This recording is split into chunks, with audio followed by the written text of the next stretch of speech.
A Missouri milk provider is telling grocery stores to pull milk off the shelves. Good evening, I'm Greg Mantell. And I'm Jim Rick. Thanks for joining us. The Ozark Mountain.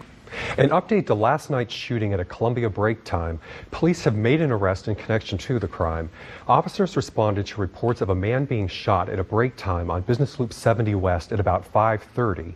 Detectives responded to the scene and viewed the store's surveillance video. They observed Alfonso Fagala arrive at break time in a gold SUV. Then the suspect and victim got in his SUV. Fagala drove the victim to the hospital, but the suspect was no longer in the vehicle. Fagala was arrested for hindering prosecution. Sedalia police arrested a gang member with direct ties to the Mexican mafia this afternoon. Police arrested 45-year-old Albert A. Amaya around 3:45 p.m.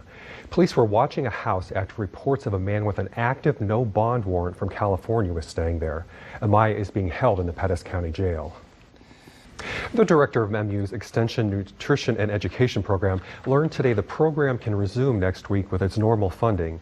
The program was unable to deliver its educational materials to food stamp recipients because of the government shutdown.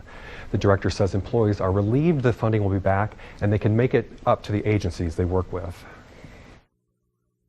We work with almost 2,000 agencies across the state, and so 800 of those are schools. So we had to contact them and say, we are uncertain when we can resume programming. We're going to have to delay programming that we've already scheduled. The program was initially suspended October 3rd. Without government funding, it couldn't support costs and supplies. Money from MU kept employees on the payroll, but the director estimates the program was not able to serve about 15,000 people who could have joined during the shutdown. Big buzz is surrounding. Remember how the Columbia Chamber of Commerce promoted how the SEC would improve the city's economy. KOMU 8's William Joy shows us that 1 year into the conference, and despite claims to the contrary, the numbers show the city hasn't seen the business it expected. Columbia. We asked Athletic Director Mike Alden about our findings that seem to contradict the Chamber of Commerce study. Alden said the impact of the SEC move is more about adding value and exposure of Columbia and Missouri to the rest of the country.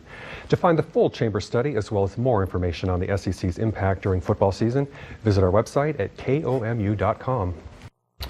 Drizzle and rain and all sorts of stuff today. It was windy. Let's send it over to Tim for a check of the forecast. That very fall-like. Well, I can tell you what, it was damn.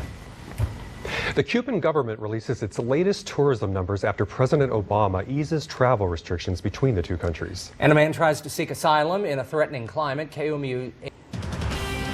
The Cards look to capture a World Series berth tonight against the Dodgers. This game.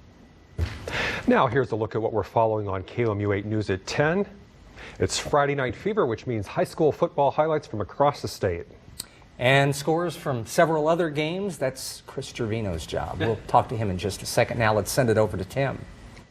We get cold.